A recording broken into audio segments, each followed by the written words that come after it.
Assalamualaikum warahmatullahi wabarakatuh. Selamat pagi dan salam sejahtera untuk Bapak Ibu yang terhormat beserta adik-adik andalan se-Sulawesi Selatan.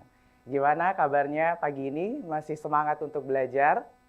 Oke, jadi kakak harap adik-adik masih semangat untuk belajar ya. Ingat, kalian ini adalah calon-calon penghuni perguruan tinggi favorit se-Indonesia. So, you have to be excited about this time karena kita akan belajar kembali lewat program andalan kita, the one and only Smart School, Generasi Smart, Berkarakter, Cerdas Ki.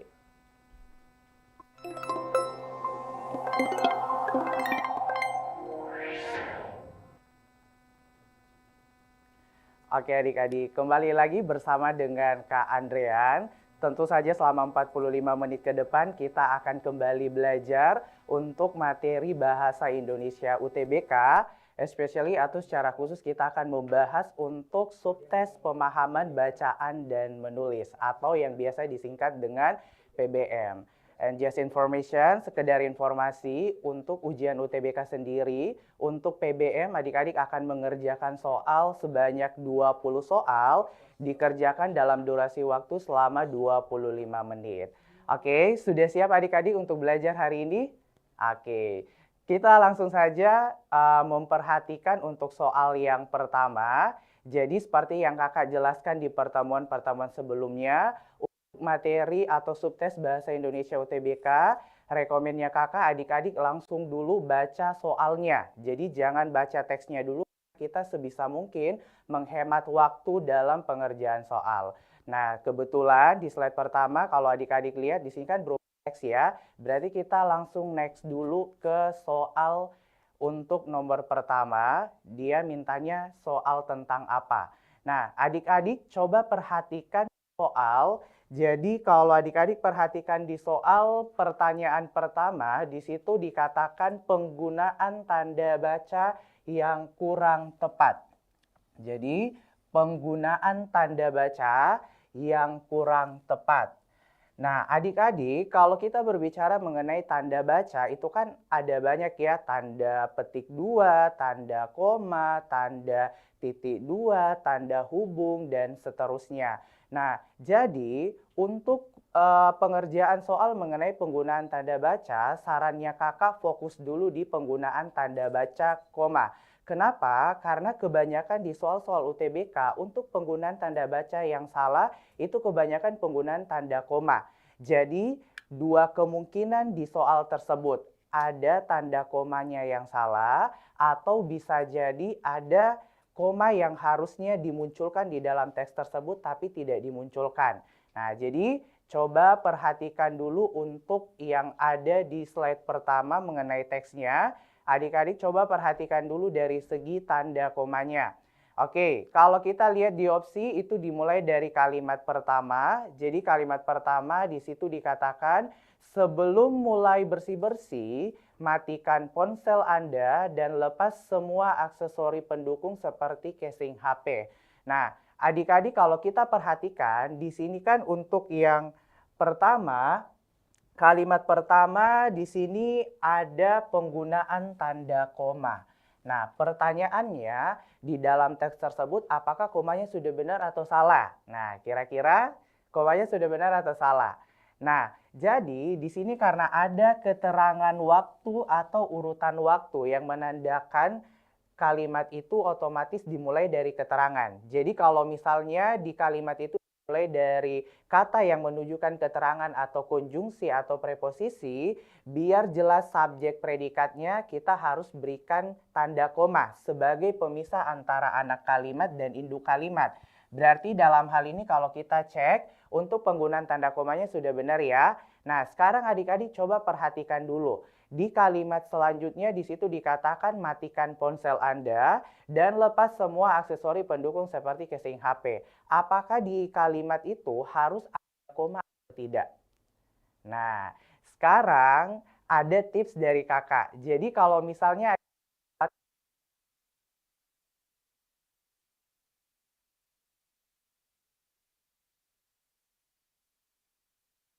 jadi ada seperti yang harus didahului tanda koma. Nah, untuk lebih jelasnya kakak jelaskan dulu.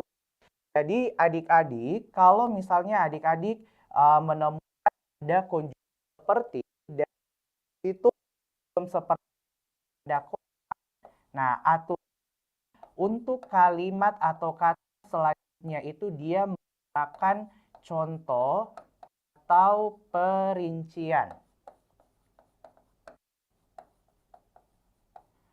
Oke, ingat seperti itu sebelum konjungsinya harus ada tanda koma. Kalau setelah kata seperti itu dia berupa contoh atau perincian. Contohnya gimana Kak? Contoh perabotan rumah seperti meja, kursi, dan lemari. Kak ulangi, saya membeli perabotan rumah seperti meja, kursi, dan lemari. Kalau adik perhatikan kata seperti, di situ dia memberi contoh perabotan rumah. Dan dijelaskan di situ ada meja, kursi, dan lemari. Karena setelah seperti itu menyatakan contoh atau perincian, maka sebelum seperti itu harus ada ya. Jadi itu kata kunci yang pertama. Terus untuk kasus kedua, kalau misalnya di teksnya terdapat konjungsi seperti, tapi tidak didahului tanda koma, maka setelah kata seperti itu dia berupa perumpamaan. Oke, jadi adik-adik, kalau misalnya setelah kata seperti itu dia berupa perumpamaan, maka dalam hal ini dia itu tidak boleh didahului tanda koma. Contohnya apa Kak? Contohnya, kamu seperti pahlawan. Kamu seperti pahlawan superhero. Nah, jadi dalam hal ini dia mengumpamakan kalau misalnya si tokoh kamu dia seperti pahlawan superhero. Nah, karena dia berupa perumpamaan, maka sebelum seperti itu tidak boleh ada tanda koma. Contoh lain, kamu seperti harapanku, kamu seperti halamanku. Nah, jadi ingat kalau misalnya sepertinya berupa perumpamaan setelah kata seperti itu, maka tidak boleh ada tanda koma. Jadi adik-adik lihat dulu, kalau misalnya ada konjungsi seperti, lihat. Setelah kata seperti itu dia berupa contoh atau perumpamaan. Dan kalau kita lihat setelah seperti di kalimat satu, di sini dia jelaskan ada kata casing tambahan.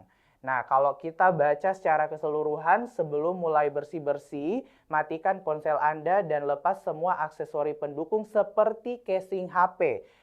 Atau pertanyaannya kakak, adik-adik lihat di situ casing HP atau casing tambahan, ini dia berupa contoh atau perumpamaan.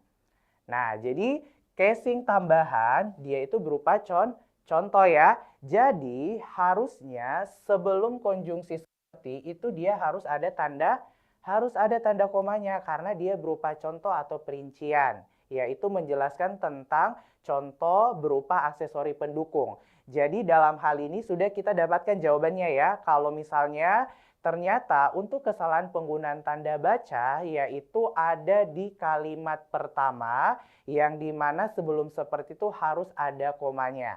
Nah, jadi untuk soal nomor 1 jawabannya itu adalah bagian alfa. Nah, jadi kalau adik-adik sudah dapatkan jawabannya, langsung next ke soal berikutnya karena biar menghemat waktu. Jadi adik-adik, untuk tips pertama, kalau misalnya di soal dia menjelaskan tentang kesalahan penggunaan tanda baca, fokus dulu di tanda koma. Karena kebanyakan itu yang disalahkan. Nah, sekarang kita lanjut ke soal nomor 2. Soal nomor 2 di situ dijelaskan penggunaan ejaan yang salah. Nah, di sini ada kata ejaan. Ejaan itu apa-apa saja sih, Kak? Nah, jadi adik-adik harus ketahui kalau misalnya ejaan itu termasuk huruf kapital. Nah, jadi termasuk huruf kapital, terus termasuk juga huruf miring. Oke, termasuk kata baku. Nah, ini adalah 3 komponen yang kebanyakan dimunculkan di dalam soal. Otomatis kita harus cek dulu di opsinya, apakah untuk penggunaan baik huruf kapital, huruf miring, atau kata bakunya itu sudah benar atau salah. Nah, untuk kasus pertama kalau adik-adik lihat, di sini ada di opsi alfa konjungsi namun. Dan untuk sekedar informasi, namun posisi ada di awal kalimat. Dan kalau di awal kalimat, otomatis penggunaannya itu harus ada diawali huruf kapital. Dan penggunaan namun dia sudah baku ya. Berarti untuk yang alfa bukan jawabannya karena penggunaannya sudah benar. Sementara di soal yang diminta adalah yang salah atau yang kurang tepat. Terus untuk yang kedua ada kata Anda dan dia mengkapitalkan. Nah, adik-adik, kalau adik-adik masih ingat materi kita sebelum-sebelumnya, salah satu penggunaan huruf kapital itu meskipun dia di tengah kalimat, kalau dia berupa sapaan, maka awalan huruf di kata tersebut harus dikapitalkan. Jadi sapaan itu yang mana Kak? Sapaan itu artinya kita berkaitan langsung sama orangnya. Contohnya, bagaimana kabar Anda? Bagaimana kabar saudara? Apa kabar Bu? Apa kabar Pak? Nah itu semua adalah sapaan. Anda, saudara, Pak, Bu, dan seterusnya. Jadi kasusnya meskipun di tengah kalimat itu awalan hurufnya harus kapital. Dan kalau karena dalam hal ini untuk penulisan Anda hanya sudah benar di kapital, bukan jawabannya. Karena lagi-lagi kita lihat soal, kita mau cari sementara opsi bukan jawabannya. Oke, sekarang kita lanjut di opsi Charlie. Di sini dijelaskan ada kata aksesori. Aksesori itu lebih ke penggunaan baku. Nah, adik-adik, kalau misalnya untuk baku tidak baku, itu tergantung adik-adik. Jadi bisa susah bisa gampang ya. Karena kalau baku itu tergantung dari perbendaharaan katanya adik-adik. Kalau misalnya adik-adik sudah banyak kosakatanya tentang yang mana yang baku, yang mana yang sesuai dengan Kamus Besar Bahasa Indonesia, itu akan memudahkan adik-adik mengerjakan model soal seperti ini. Nah, tapi kalau misalnya kalian masih minim kata baku tidak baku, itu bisa saja menghambat adik-adik untuk mengerjakan soal tersebut secara cepat. Nah, jadi sarannya kakak apalagi sudah haming 57 UTBK ya. Jadi cicil-cicil mulai dari sekarang penggunaan kata baku, yang mana yang baku, yang mana yang tidak. Nah, kita coba lihat di opsi Charlie. Di sini dijelaskan ada kata aksesori nih. Aksesori yang baku atau aksesoris menurut adik-adik. Nah, jadi kalau kita sebagai orang awam bisa saja kan kita bilang Kak yang termain pikirannya saya yang baku itu adalah aksesoris. Karena orang-orang kan biasanya bilang seperti itu. Tapi kalau kita cek di KBBI ternyata aksesoris itu jadi bakunya apa? Jadi baku itu adalah aksesori. Nah, mulai dari sekarang adik-adik harus mengucapkan aksesori bukan aksesoris. Jadi karena aksesori itu sudah baku, berarti Charlie juga salah, bukan jawabannya. Sisa dua opsi lagi, delta dan error. Nah, di sini ada screen protector. Dan kalau kita lihat di dalam kalimatnya, screen protector itu dia tidak di awal kalimat ya. Jadi otomatis untuk screen huruf S-nya itu tidak perlu dikapitalkan. Berarti sudah benar. Tapi kakak mau tanya nih, untuk huruf miringnya apakah sudah benar atau salah? Nah, sekarang kakak mau refresh ingatannya adik-adik. Kalau misalnya untuk aturan huruf miring, itu kapan digunakan di dalam sebuah teks atau dalam sebuah kalimat. Nah, untuk yang kasus pertama yang kebanyakan, kalau untuk huruf miring itu kan digunakan kalau misalnya dia berupa bahasa asing. Oke. Berupa bahasa asing atau dalam hal ini dia masuknya ke nama ilmiah. Nah, adik-adik, kalau misalnya kalian temukan di dalam teksnya dia ada bahasa asing atau dia masuk nama ilmiah, maka itu harus dimiringkan. Tapi ada pengecualian kalau misalnya di kalimat itu dia berupa bahasa asing tapi dia jatuhnya nama diri atau nama instansi, itu tidak perlu dimiringkan adik-adik. Oke, kakak ambil contoh misalnya WHO. Adik-adik tahu kepanjangan WHO itu apa? Nah, jadi WHO itu adalah World Health Organization. Nah, jadi itu kan bahasa asing ya. Jadi kan kalau misalnya sesuai aturan harusnya dimiringkan. Tapi karena World Health Organization itu masuknya ke instansi atau nama diri, maka dia tidak perlu dikapitalkan atau dimiringkan ya, maksudnya dimiringkan. Nah, jadi itu untuk yang pertama. Nah, terus yang kedua, ada beberapa judul yang harus dimiringkan. Nah, jadi judul-judul apa saja yang perlu dimiringkan?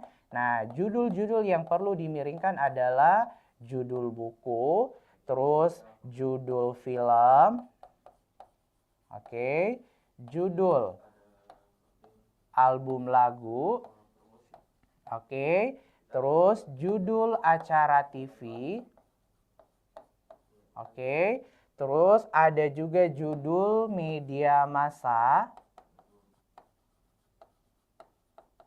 oke, ada juga berupa jurnal. Nah, jadi sarannya kakak, adik-adik perlu menghafal dan mengingat apa-apa saja judul yang perlu dimiringkan. Nah, di situ kakak sudah tuliskan beberapa, jadi kalau misalnya adik-adik temukan di teks itu dia ada berupa judul, film, album lagu, acara TV, media massa atau jurnal, itu perlu dimiringkan. Nah, jadi itu ya untuk penggunaan huruf miring. Jadi untuk screen protector, ini apakah harus dimiringkan atau tidak? Jadi harusnya dimiringkan ya, karena dia berupa bahasa asing atau bahasa Inggris. Sekarang kita cek di teksnya apakah dia memiringkan atau tidak. Nah, adik-adik kalau misalnya adik-adik perhatikan screen protector di teks tersebut tidak dimiringkan. Jadi apakah kita sudah dapat ejaan yang salah? Iya, jadi otomatis untuk yang di soal nomor 2, untuk ejaan yang salah itu ada di delta screen protector. Karena dalam hal ini, dia itu bahasa asing yang perlu dimiringkan. Nah, jadi silakan adik-adik kalau mau difoto atau mau di screenshot juga boleh untuk penggunaan huruf miring kapan-kapan saja penggunaannya. Nah, jadi itu yang soal nomor 2. Oke, sudah? Oke. Nah, selanjutnya kita ke soal nomor 3. Nah, soal nomor 3, kita langsung saja ke soalnya. Soal nomor 3 di situ menjelaskan tentang kata rujukan. Jadi dia jelaskan kata ini pada kalimat 6 dalam teks tersebut adalah apa yang dimaksud. Jadi sekedar informasi adik-adik, kata ini, kata itu, kata tersebut, kata ganti orang, itu masuknya ke kata rujukan. Jadi otomatis kalau kita mau lihat rujukan itu merujuk kepada apa, berarti secara otomatis kita bisa baca kalimat yang dimaksudkan di dalam soal, atau kalau belum dapat clue baca kalimat sebelumnya. Sebagai contoh kita langsung lihat saja di kalimat ke-6. Oke, coba adik-adik perhatikan kalimat 6. Di situ dijelaskan hal ini. Nah, di sini kan belum ada clue-nya. Berarti otomatis kita lihat kalimat sebelumnya, yaitu di kalimat kelima. Hal ini apa yang dimaksud? Kalimat 5 menjelaskan pola hidup masyarakat masa kini dengan masa lalu sangat berbeda. Pola hidup masyarakat masa kini dengan masa lalu sangat berbeda. Berarti kita langsung cek di opsinya yang mana yang berkaitan dengan apa yang dikatakan di kalimat 5. Nah, coba adik-adik lihat sendiri. Kira-kira dari opsi A sampai error kalimat 5 yang sesuai dengan opsinya ada di opsi? Oke, ada di opsi alfa ya. Oke, nah jadi di situ dijelaskan pola hidup masyarakat yang berbeda berdasarkan zaman. Dan itu sesuai dengan apa yang dikatakan di kalimat kelimanya. Jadi simpel saja kalau misalnya soal kata rujukan, karena kita bisa melihat di kalimat itu, atau kalau belum dapat clue, biasanya kita lihat kalimat sebelumnya. Oke, jadi itu ya untuk soal nomor 3, kalau kata rujukan, kata kuncinya kebanyakan lihat kalimat sebelumnya. Oke, sekarang kita lanjut di soal nomor 4. Jadi di sini kita langsung baca soalnya dulu. Di situ dijelaskan hubungan antar kalimat dalam ilustrasi tersebut adalah. Hubungan antar kalimat dalam ilustrasi tersebut. Nah, adik-adik, kalau misalnya untuk hubungan antar kalimat itu bisa jadi berkaitan dengan konjungsi. Dan rekomennya kakak, sarannya kakak, adik-adik harus tahu untuk penggunaan konjungsi di awal dan di tengah kalimat beserta hubungannya hubungan apa. Karena adik-adik selain dipahami, memang kalau untuk materi ini harus dihafal. Karena kalau adik-adik hafal itu benefitnya luar biasa. Kenapa? Karena kalian bisa mengerjakan 5-6 model soal sekaligus bahkan dalam durasi waktu sepersekian detik. Oke, nah jadi soal-soalnya itu bisa saja berkaitan dengan yang seperti soal ini, hubungan antar kalimat, penggabungan kalimat, konjungsi yang rumpang, terus kalimat efektif, kalimat tidak efektif, dan seterusnya itu ada banyak.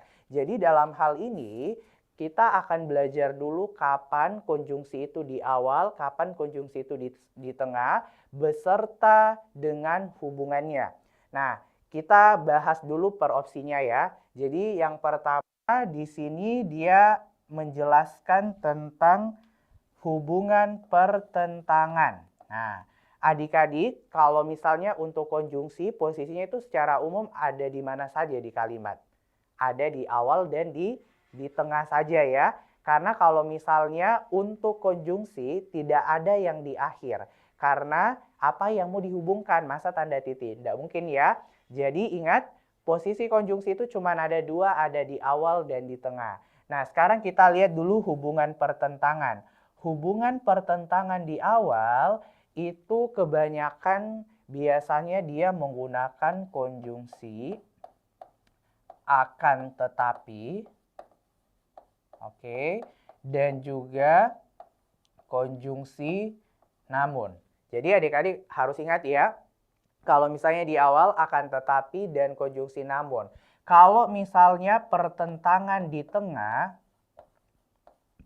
kalau pertentangan di tengah, dia itu pakai konjungsi tetapi, sedangkan, dan melainkan. Oke, jadi kalau kita cek ternyata ada perbedaan. Perbedaannya itu lebih kentara kalau kita lihat antara konjungsi akan tetapi sama tetapi. Jadi ternyata beda dari segi posisi ya adik-adik. Jadi kalau misalnya adik-adik temukan akan tetapi ada di tengah kalimat, berarti otomatis dia tidak efektif. Karena posisi akan tetapi itu cuma ada di awal. Begitupun untuk tetapi, sedangkan, dan melainkan itu tidak boleh ada di awal kalimat. Karena kalau jatuhnya dia di awal kalimat, berarti dalam hal ini kalimat itu tidak efektif. Jadi makanya kakak bilang sepenting itu adik-adik harus hafal juga untuk dari segi posisinya. Jadi pertentangan ya, pertentangan itu berlawanan arah. Jadi misalnya saya mau berangkat ke sekolah tetapi kehalang hujan. Nah, di situ ada tetapi melambangkan pertentangan. Kalau si tokoh aku atau saya, dia mau ke sekolah tetapi dia itu dihalangi oleh hujan. Nah, jadi itu hubungan pertentangan namanya. Nah, selanjutnya yang di opsi Bravo ada hubungan penambahan. Penambahan yang dimaksud adalah penambahan informasi. Sama. Untuk dari segi posisi, dia ada di awal, dia ada di tengah juga. Nah, untuk yang awal, kebanyakan itu dia pakainya konjungsi selain itu. Oke. Sementara kalau misalnya posisinya di tengah, dia itu pakai konjungsi dan serta, begitupun dia pakai konjungsi maupun. Nah, jadi ini untuk yang penambahan informasi. Jadi adik-adik ingat selain itu ada di awal, tapi kalau di tengah dan serta sama maupun. Contoh kalimatnya, saya membeli baju dan celana. Saya membeli baju dan celana. Nah, di situ ada dan. Dia sampaikan kalau si toko saya ini selain dia beli baju, dia beli celana. Berarti dia tambahkan informasinya. Jadi itu ya Dek kalau misalnya untuk hubungan penambahan. Selanjutnya untuk hubungan sebab akibat atau istilah lainnya kausalitas. Jadi sama juga untuk dari segi posisi sebab akibat itu ada dua, ada yang di awal, ada yang di tengah. Nah, adik-adik untuk yang di awal untuk sebab akibat dia pakai konjungsi oleh karena itu, kemudian konjungsi akibatnya termasuk konjungsi karena. Nah, jadi ini yang di awal. Kemudian untuk kausalitas yang ada di tengah itu dia pakai konjungsi karena, oke, sehingga, maka. Nah, jadi ini kalau misalnya untuk kausalitas yang ada di awal dan yang ada di tengah. Nah, mungkin adik-adik ada yang bertanya, Kak, kok saya lihat untuk yang kausalitas itu di awal ada konjungsi karena dan di tengah juga ternyata ada konjungsi karena. Jadi sekedar informasi, kalau misalnya untuk konjungsi karena itu dia multifungsi. Bisa di awal, bisa di tengah. Jadi dua-duanya efektif. Yang tidak boleh itu misalnya konjungsi sehingga. Sehingga itu misalnya di awal. Nah, berarti dia sudah masuk penggunaan konjungsi yang salah. Karena sehingga itu dia masuknya ke posisi yang ada di tengah. Sama juga oleh karena itu tidak boleh di tengah tapi posisinya di awal. Jadi itu kalau misalnya untuk sebab akibat. Lanjut kita ke opsi delta, hubungan penegasan. Oke, jadi kalau misalnya hubungan penegasan berarti dia tegaskan situasi yang ada di kalimat itu. Dan kalau misalnya untuk konjungsi penegasan, biasanya dia pakai konjungsi bahkan. Jadi untuk dari segi posisi, bahkan itu posisinya sama kayak karena bisa di awal, bisa di tengah. Oke, jadi bahkan itu bisa di awal, bisa di tengah, berarti sama-sama efektif. Jadi jangan heran kalau bahkan tiba-tiba ada di awal dan kalau adik-adik lihat tiba-tiba dia juga ada di tengah. Jadi itu kalau penegasan ya. Dan kalau kita perhatikan yang terakhir untuk tujuan, konjungsi hubungan tujuan, dia itu ada beberapa. Jadi contohnya konjungsi agar, konjungsi supaya, konjungsi untuk. Nah, jadi ini adalah konjungsi yang menyatakan hubungan tujuan. Dan dari segi posisi, kebanyakan dominannya dia ada di tengah. Tapi kecuali kalau misalnya menandakan keterangan kalimat, berarti bisa jaga dan supaya atau untuk ini bisa di awal kalimat. Jadi dalam hal ini posisinya kondisional. Nah, kalau adik-adik perhatikan, misalnya saya harus jadi dokter untuk membahagiakan orang tua saya. Berarti dari segi kalimatnya di situ ada konjungsi untuk. Berarti ada unsur tujuan yang dimana si tokoh saya ini harus jadi dokter biar orang tuanya bisa bahagia. Nah, jadi itu ya contoh untuk konjungsi tujuan. Nah, adik-adik, kalau misalnya adik-adik sudah hafal untuk konjungsi hubungan beserta posisinya, contoh benefit yang kalian dapatkan itu adalah untuk soal yang kita bahas saat ini. Di soal, dia meminta hubungan antar kalimat. Dan kalau kita lihat hubungan antar kalimatnya, di sini kan ada dua ya. Jadi ada kalimat pertama dari kata setiap sampai titik yaitu ke ipal. Dan kalimat kedua dari kata selain sampai ke laboratorium. Nah, jadi ini kan ada dua kalimat. Jadi sarannya kakak biar menghemat waktu, bisa dikerjakan sepersekian detik, lihat langsung ke kalimat keduanya. Berarti kita lihat di kata selain.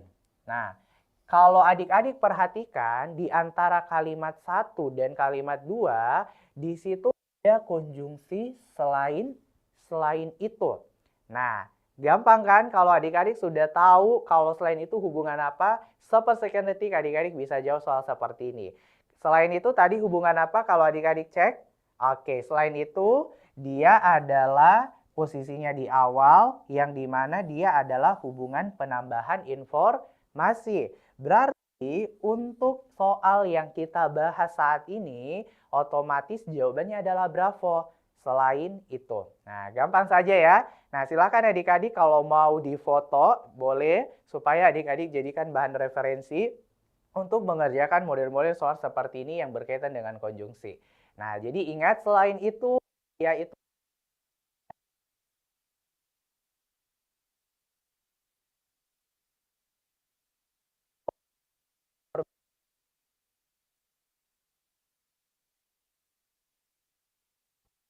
Oke, soal nomor berikutnya, sini kalau adik-adik perhatikan, ada kata yang dirumpangkan. Nah, jadi ada kata yang dirumpangkan.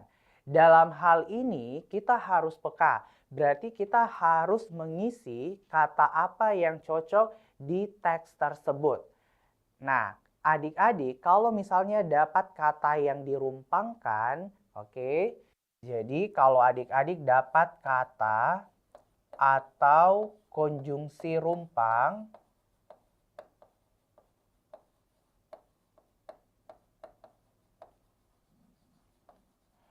oke, jadi kalau adik-adik dapatkan kata atau konjungsi rumpang, adik-adik lihat dulu di opsinya. Kalau misalnya dia katanya itu secara spesifik, secara khusus dia berupa konjungsi seperti yang ada di slide adik-adik, maka rekomennya kakak, adik cek dulu dari segi pasangan konjungsi.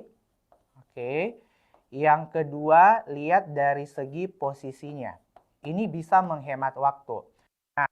Apa kakak rekomenkan, lihat dulu di opsi apakah berupa konjungsi atau tidak, karena kita bisa kerjakan sepersekian detik lewat rekomendasi yang kakak berikan. Lihat dari pasangan atau dari segi posisi. Kan jelas tadi ya kalau posisi yang kita bahas di soal sebelumnya. Misalnya pertentangan posisinya ada di awal, itu akan tetapi dan namun, tapi kalau di tengah tetapi sedangkan dan melainkan. Nah kalau pasangan ini yang akan kakak jelaskan. Jadi sekedar informasi, kalau misalnya untuk konjungsi ternyata bukan cuma dari posisi saja, tapi ada juga yang namanya konjungsi korelatif. Nah, jadi ada yang namanya konjungsi korelatif. Oke, jadi korelatif ini artinya konjungsinya itu berpasangan. Jadi seperti itu ya. Nah, jadi kalau adik-adik biar lebih memudahkan, ini kakak ada clue supaya adik-adik bisa lebih mudah dalam mengingat materinya. Jadi kalau misalnya di soal, dia meminta konjungsi yang rumpang, lihat dari pasangan. Clue-nya TV Bu Mela bau mangga. Nah, TV Bu Mela bau mangga. Nah, jadi jangan salfok ya dari segi clue-nya karena mungkin agak lucu, tapi ingat saja ini sangat menolong adik-adik kalau mengerjakan soal. TV Bu Mela bau mangga. TV Bu Mela bau mangga itu apa, Kak? Jadi yang pertama, kalau misalnya di awal kalimatnya ada kata tidak atau tidak hanya, maka dari segi pasangan dia juga itu harus dipasangkan dengan konjungsi tetapi atau tetapi juga. Nah, jadi ini yang pertama ya. Kalau ada kata tidak hanya, maka pasangannya tetapi atau tetapi juga. Kemudian yang kedua, kalau misalnya ada kata bukan atau bukan hanya, maka untuk dari segi pasangan dia harusnya memakai konjungsi melainkan atau melainkan juga. Nah, jadi ini untuk yang kedua. Kalau di clue di awal kalimatnya ada kata bukan atau bukan hanya, pasangan konjungsinya melainkan atau melainkan juga. Terus yang ketiga, bau. Baunya itu adalah baik maupun. Kalau misalnya di akhir-akhir kalimatnya dia ada kata maupun, pastikan sebelumnya itu ada kata baik. Atau sebaliknya, kalau ada kata baik berarti pasangan selanjutnya itu adalah maupun. Dan yang terakhir, mangga. Mangganya itu apa? Mangganya itu mulai dari, oke, selanjutnya pasangannya itu hingga atau sampai. Oke, jadi adik-adik ingat clue-nya untuk konjungsi berpasangan atau korelatif, clue-nya itu TV Bu Mela bau mangga. Jadi dalam hal ini kalau ada kata tidak, pasangannya tetapi.